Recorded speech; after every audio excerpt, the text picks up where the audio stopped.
पाथर्डीत लॉजवर पोलिसांचा छापा, वेश्या व्यवसाय प्रकरणी एकास अटक, मुख्य आरोपी फरार। पाथर्डी तालुक्यातील राष्ट्रीय महामार्गावरील टाकळी फाट्यावर अक्षय लॉजवरील वेश्या व्यवसायावर पाथर्डी पोलिसांनी मंगळवारी मध्यरात्री छापा टाकत 4 महिलांना ताब्यात घेतलं।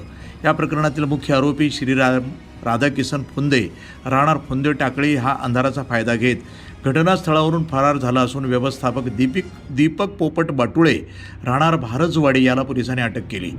पोलीस निरीक्षक विलास पुजारी यांच्या मार्गदर्शनाखाली उपनिरीक्षक संदीप ढाकणे आणि पथकानं ही कारवाई केली। मिळालेल्या माहितीनुसार पोलिसांनी 2 वाहनातनं घटनास्थळी जाऊन सापळा रचला। पोलीस कर्मचारी संजय जाधव यांना बनावट ग्राहक म्हणून 1000 रुपये देऊन संबंधित ठिकाणी पाठवण्यात आले।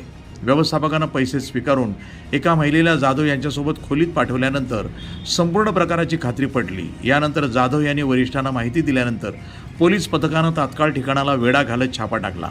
या कारवाई दरम्यान 4 महिलांना ताब्यात घेण्यात आलं। मात्र मुख्य आरोपी श्रीराम फुंदे हा निसटण्यात यशस्वी झाला।